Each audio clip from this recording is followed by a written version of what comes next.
It's time again for another installment of The Basics, and on today's show, going back to the Star Trek card game, I want to talk about player's guides and rule supplements and why they are so important and why you should always keep sets of them around, as well as a couple player's guides.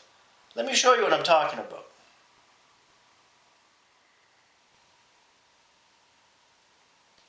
When the Star Trek card game first came out, we all had one of these with the original rule set.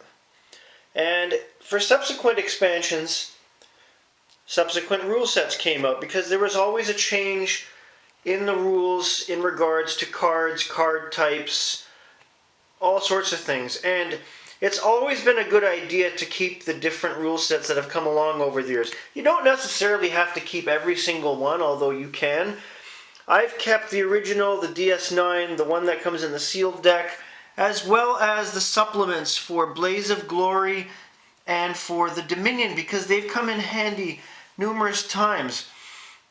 And even though we have the internet and you can look up the rules on various websites very quickly, it is advantageous to have a paper set of rules from back in the day because they can't be altered and they contain a lot of good information that some websites may miss. Now, that being said, a few years after I started playing the Star Trek customizable card game, I found the original player's guide secondhand at a bookstore, and I bought it. Now, I have seen these occasionally from time to time at a secondhand bookstore, and they're cheap. You can get them for 10 bucks, 15 bucks at the most, unless you run into a bookstore who's run by a collector who's going to really try to get money out of you. But the original player's guide has everything.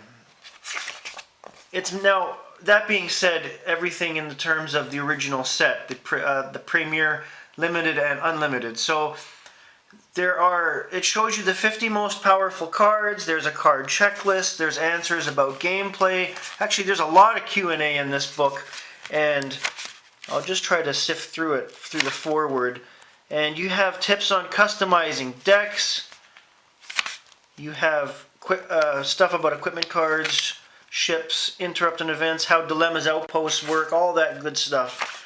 You go further into the book, you also have about trades and conventions. The convention part might be obsolete, but for making trades and card rarities and things like that, very informational. You also have the 50 most powerful cards at that time, so you can actually go back and look at some of the cards they list here and how to use them in your deck today. Oh, look. It's Talk Zutot! That's banned. We can't look at that any longer.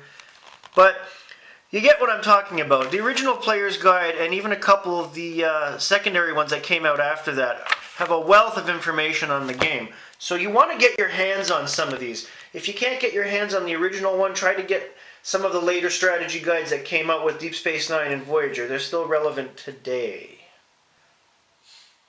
Even with all the information available today on the internet in regards to CCGs and the Star Trek CCG, I still go back to these from time to time to clarify something, or even I go through the guide to look at some of those 50 most powerful cards at the time, because even I forget about how great some of the early cards are when I'm building a deck. And I've been playing since 1994 when the game came out, so that should tell you something. Never discount any of the literature that's existed over the years on the Star Trek card game, or any card game for that matter. Like I showed you in that episode with Scry Magazine, another good resource, but you can't go wrong with this. Have a great day, everybody.